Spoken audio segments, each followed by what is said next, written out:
Então ore, chore, devore, é o sim, é o fim, é a flor, o jardim, sendo redescoberto, é o chão, é o teto, é o prego, o martelo, é o teló, é o fã, o psicólogo, o divã, o agora, o amanhã, é o amigo, é o lítio, é o vício político, é o pisco do ministro, é a fé, o feijão, é o pó, é o pão, o buraco, é o vão, quem estende a mão, é a mãe, o irmão, é o champanhe, é o cão, é o desfile um desfiladeiro, a magrela, a Emily, a Marcela, é a cela da Cinderela, é a hóstia, é a vela, é o príncipe e a plebeia, o artifício e a artéria, o ofício e a arte, o faz bem, o faz parte, é Mercúrio, é Marte, o escuro, é o covarde, é a tranca da porta, confere, quem fere, ferido será, é o cipã, é o cipá, é o cipó, é o batata, é o chiclé, é o Everson, Guinho, o Leandrinho, o café, é o Juan, é o gordão, é a faca, é o queijo, é a manteiga na veia, é o tampão, é tantos, são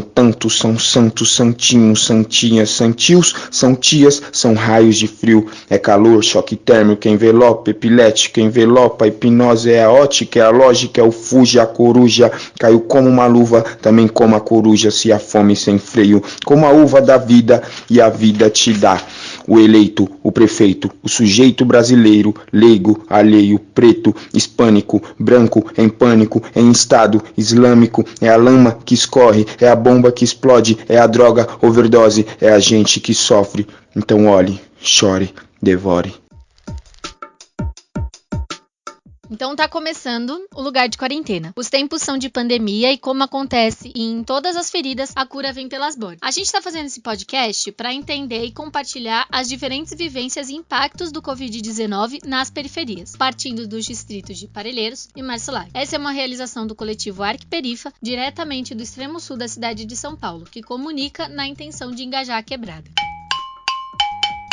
Hoje a gente vai falar sobre a falta de água nas periferias, como as pessoas sem saneamento básico, com racionamento de água, estão em tempos de coronavírus, em que uma das principais recomendações é lavar as mãos. Para essa conversa, então, a gente tem aqui a Leia Almeida, que é formada em Geografia, e a Larissa Maria da Silva, que é estudante, moradora do Barragem, que também passa por esse problema. Para começar, a gente vai pedir para que vocês se apresentem e contem pra gente um pouco de como tá a questão da pandemia no bairro de vocês e como a questão da água tem afetado o seu cotidiano. Boa noite a todos e a todas. Eu sou a Leia, eu sou professora de Geografia da rede municipal, dou aula no Tremembé, aqui na zona norte de São Paulo. Nasci no Jardim Ângela e morei parte da minha adolescência e da minha vida adulta em Parelheiros. E hoje eu vim aqui para a Zona Norte. Hoje eu tô num bairro em que a falta de água não faz parte do meu cotidiano, né? Como era na infância, como era na adolescência. No entanto, para com os meus alunos, né? E os meus próprios familiares, isso faz parte do cotidiano deles, né? E a gente vê que é uma situação muito complicada, principalmente quando se trata de crianças, né? E adolescentes, porque às vezes esses adolescentes e essas crianças chegam na escola, estão há dias sem tomar banho, e no momento de pandemia, eles não têm a escola como um refúgio, né? Então eu penso que uma das diretrizes assim, da nossa reflexão é entender que a pandemia ela só escancara as desigualdades que a gente vive no cotidiano das quebradas, né? Então o problema não é a pandemia, né? O problema é a pobreza, ainda que a galera, né, a mídia e entre tantos outros meios de comunicação insistam, né, em falar o problema da Covid, né? A Covid ela só veio desmascarar tudo isso que a gente está vivendo. Boa noite, meu nome é Larissa, eu tenho 20 anos, estou no primeiro semestre da Faculdade de Pedagogia e eu moro no Barragem desde que eu nasci. Estou aqui há 20 anos. 20 anos de vida e 20 anos morando aqui. As pessoas aqui no Barragem, elas existem lugares assim que a água e o saneamento têm sido assim, tipo, algumas casas as pessoas têm o saneamento e algumas casas não. A maioria das casas no Barragem não tem. E eu acho que é a mesma coisa. A pobreza é o que mais tá dificultando as vidas das pessoas aqui, principalmente. Como eu falei pra Júlia, a gente usa água de poço, mas o córrego passa bem perto, sabe? Então a gente tá exposto a vários tipos de coisas. É bem complicado. No último episódio, nós falamos em como a falta de investimento na educação afeta ainda mais o aprendizado em tempos de crise. Vocês acham que as periferias apresentarem maior número de mortes por Covid-19 está diretamente ligado à falta de saneamento básico? Totalmente, né? Porque o saneamento básico, ele estrutura, né? Também, ele faz parte de uma estrutura, né? Da nossa existência. Eu lembro que quando eu estava estudando as políticas ambientais aí em Parelheiros, que uma das grandes justificativas, né? Que o poder público coloca para não estender o saneamento básico em Parelheiros e Marcilac é porque é uma área de manancial. E aí eu lembro que em 2014, né? Tem uma comunidade, o Jardim Manacá da Serra, que fazia parte, né, do cotidiano das pessoas consumirem água contaminada, né, água de mina. Então era muito comum todos os moradores terem lesões na pele, terem diarreia, e isso também em 2018, né, no Imbura, ali no Marcilac, surtos de diarreias por consumo de água contaminada. Então tudo isso, né, se soma à precarização, né, da vida, a precarização para você poder existir. Então, o saneamento básico, que é a água tratada, que é a água encanada, que é o tratamento de esgoto, isso não faz parte da nossa realidade, né, de Parelheiros e Marcilac. Menos de 1% de Marcilac tem atendimento à rede de esgoto e menos de 37% de Parelheiros tem acesso à rede de esgoto. Então, quer dizer, se você não tem esgoto encanado e a sua água é por poços artesianos, então a gente tem uma conta aí que não fecha, né, porque as pessoas acabam tomando água imprópria. É muito recente na minha família, né, o aterro do poço, porque a gente, né, eu fui criada com poço artesiano, que era a única alternativa de água tratada, né, de água bebível. E ainda assim, eu fui uma criança que sempre tive muitos problemas com vermes e etc, porque é isso, essa é a rotina, né, esse é o cotidiano. É isso mesmo. A minha sogra, inclusive, casa de uma conhecida dela da rua. E nessa casa não tem água, só não chega. É uma casa, mas não tem água, não tem saneamento, não tem nada. Então, essa é só a realidade da maioria das pessoas daqui. Poucas casas têm saneamento, tem poço mesmo, sabe? É bem complicado. Vocês sentem que a falta de abastecimento e de tratamento de água tem afetado ainda mais as pessoas nesse período de pandemia?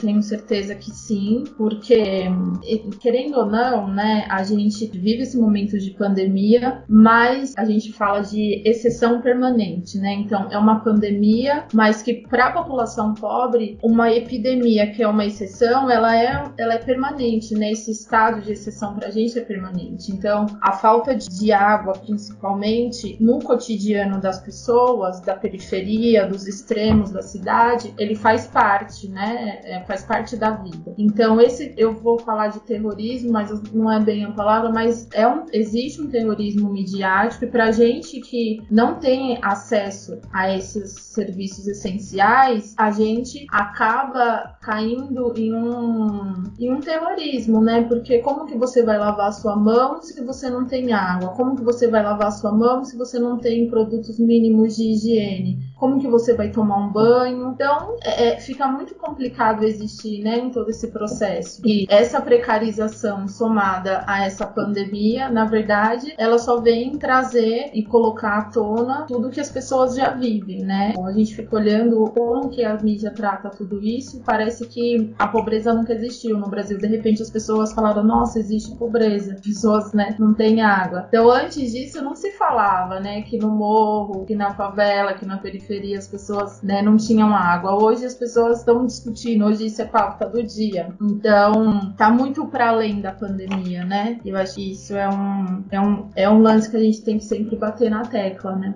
A realidade das pessoas, que as pessoas vivem no cotidiano, mas eu acho que o que dá mais um desespero assim é que as pessoas antes poderiam sair de casa. Antes da gente entrar em quarentena, tinha alguns escapes, né? As crianças iam pra escola, quem tinha trabalho conseguia ir pro trabalho, por mais que a falta de água estivesse em casa, a maioria das pessoas, por morar longe, inclusive, passava a maior parte das horas fora de casa. Então, eu acho que é isso. A falta de água só escancara todos os problemas agora da periferia, né? Pegando esse exemplo que a Lari trouxe do córrego, aqui no Imbura temos um problema parecido. De acordo com a Secretaria Municipal de Saúde, a nossa região ocorreram mais de 60 casos de diarreia, vômito e vermes em apenas 3 meses no final do ano de 2017. Para Mariano Queiroz, morador do bairro e conselheiro da UBS, a resposta para o alto índice de casos é a água. Cada casa tem uma fossa e cada fossa contamina um lado da água, relata. Os problemas com água emergem de outros pontos do distrito. No Recanto Campo Belo, por exemplo, a Catarina diz que falta água da rua, como é chamado popularmente o racionamento. Acaba não afetando muito o cotidiano, por terem caixa d'água. Esse é inclusive um dos agravantes para a continuidade dessas ausências na periferia. O desconhecimento e não saber nomear os problemas que passamos, acabamos por naturalizar e resolver funções do Estado. Já na Vila Marcelo, Amanda diz que a família tem que se programar para a falta de água à noite, enchendo a caixa durante a manhã, diminuindo o uso de água durante a noite, entre outras coisas. Ela também diz que os obstáculos em relação à água são mais acentuados para ruas mais afastadas do bairro. Essa descrição é parecida com a de Josias, morador do Jardim das Fontes, que diz que na nossa região a água costuma faltar durante a tarde. Queria fazer uma mais direcionada para a Leia. A gente falou sobre as complicações de saúde por falta de fornecimento do serviço de saneamento básico, ficar mais evidente agora, nesse momento, na periferia, diante da pandemia. E ela citou trabalhar com crianças e também citou o efeito disso nas crianças. Você pode desenvolver um pouco mais, falar um pouco mais sobre isso nesse momento, Leia? Se tem vindo mais casos, se as mães têm percebido mais esse efeito da falta de saneamento agora nesse momento da pandemia? Então, segunda, e terça, a gente tentou furar um pouco, a bolha da escola, assim, porque como todo lugar existiam algumas resistências, e a gente fez uma ação solidária de fazer uma vaquinha entre nós professores e na casa de alguns alunos, Depois que a escola fechou, a escola fecha lá pelo dia 15, 16 de março, a gente não tinha mais contato com os pais, desses alunos, e isso é muito angustiante. Então a gente pensou em fazer alguma coisa nesse sentido, porque algumas mães estavam ligando por conta da fome, para alguns professores. E aí isso pegou muito a gente nesse sentido, e a gente resolveu se mobilizar aí na casa de alguns alunos. Então a situação, sim, só para a gente ter um pouco de ideia, assim. Então 2 alunas morrem em aterros sanitários, ou seja, elas moram no chão, barraco de madeira, chão de terra e nada de água, entendeu? A água você vai buscar na casa de um vizinho mais próximo, o banho vai ser na casa de um vizinho mais próximo, então a água não faz parte da família, do cotidiano familiar. Então, como bem coloca a Larissa, e de fato a escola é essa válvula de escape, A escola cumpre esse papel muito importante para a primeira infância, assim, das nossas crianças e, claro, para a adolescência, enfim. E aí também a gente foi na casa de outras famílias que viviam já em casas germinadas, um pouco mais estruturadas, mas que começa, uma preocupação do corte de água porque não tem emprego, Então, essa preocupação com esses serviços essenciais, elas ficam mais agudas porque agora não tem dinheiro, Então, a maioria trabalha informalmente, sem os mínimos direitos. Então, esses serviços básicos, eles de alguma forma ou de outra também vai começar a faltar, A energia elétrica, porque essas empresas, elas não estão preocupadas em, por exemplo, não vamos cobrar água e energia elétrica nesse momento para as pessoas de baixa renda. Isso não está colocado na pauta do dia, na nossa discussão aqui no Brasil. Então, esses serviços mais básicos, eles estão se tornando mais agudos, a falta deles, ou o fantasma de eles não existir para aqueles alunos que têm. A Leia falou um pouco de como está a questão da contaminação nas crianças, Ela é professora, visitou os alunos dela recentemente e pôde falar pra gente como eles estão no geral. Eu queria saber pra você e as pessoas do seu entorno como é essa questão das doenças que são contaminadas pela água, Se isso era uma questão invisível pra vocês antes, se as pessoas não sabem, por exemplo, da febre amarela e tal, e agora está mais claro. né, de que as pessoas têm diarreia, por exemplo, pela água contaminada, ou se isso ainda é uma questão invisível. Assim, eu posso dizer que na minha família, até um tempo atrás, era meio invisível. A gente tinha algumas desconfianças do que poderia ser, sabe? Essa questão das doenças que aconteciam, tipo diarreia mesmo. Aqui na UBS Barragem, eles dão cloro pra colocar na água, porque já sabem, né, como é, que a maioria das pessoas usam poço aqui no Barragem. E aí o meu pai sempre se preocupou em colocar. Não sempre a vida inteira, mas de um tempo pra cá ele começou a se preocupar com isso. Mas a maioria das pessoas daqui do meu bairro não ligam isso, sabe? Não tem essa ligação com as doenças que acontecem são por contaminação na água. Até porque, tipo, as pessoas elas constroem casas por necessidade, né? Lógico, mas constroem casas e fazem seus poços na beira dos córregos mesmo. Então, pouca gente tem essa informação, né? Essa noção de que as doenças acontecem por contaminação da água. Para além da falta de água encanada, boa parte da população sofre com racionamento, ou seja, a água fornecida pela Sabesp é desligada em um certo horário. Como isso afeta as pessoas em relação à prevenção do coronavírus?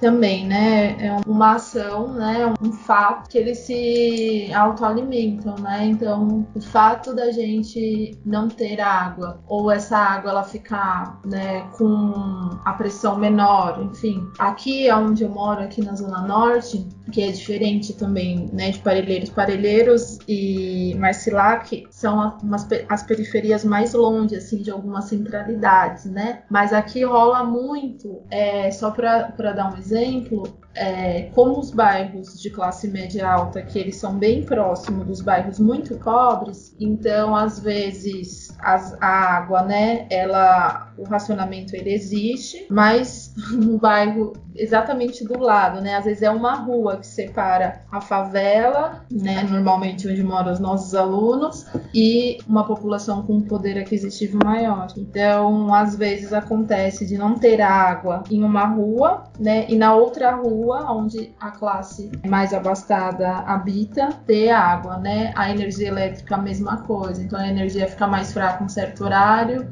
e no outro horário ela fica mais forte. Então, tudo isso, né, é uma somatória para você não conseguir, né, manter uma higiene ou você se manter longe da contaminação. E eu acho que essa pergunta ela é muito importante, porque a gente também precisa pensar no racionamento, né? Mas na racionalidade das empresas, né? As empresas sabem que isso acontece, né? E mesmo no momento de pandemia, não existe, né, um plano emergencial, visto que a gente está num momento de exceção, e não existe por parte dessas empresas nenhum projeto, nenhum plano de ação emergencial para essas famílias e para essas comunidades, o que consolida, né, ainda mais essa eminência da contaminação.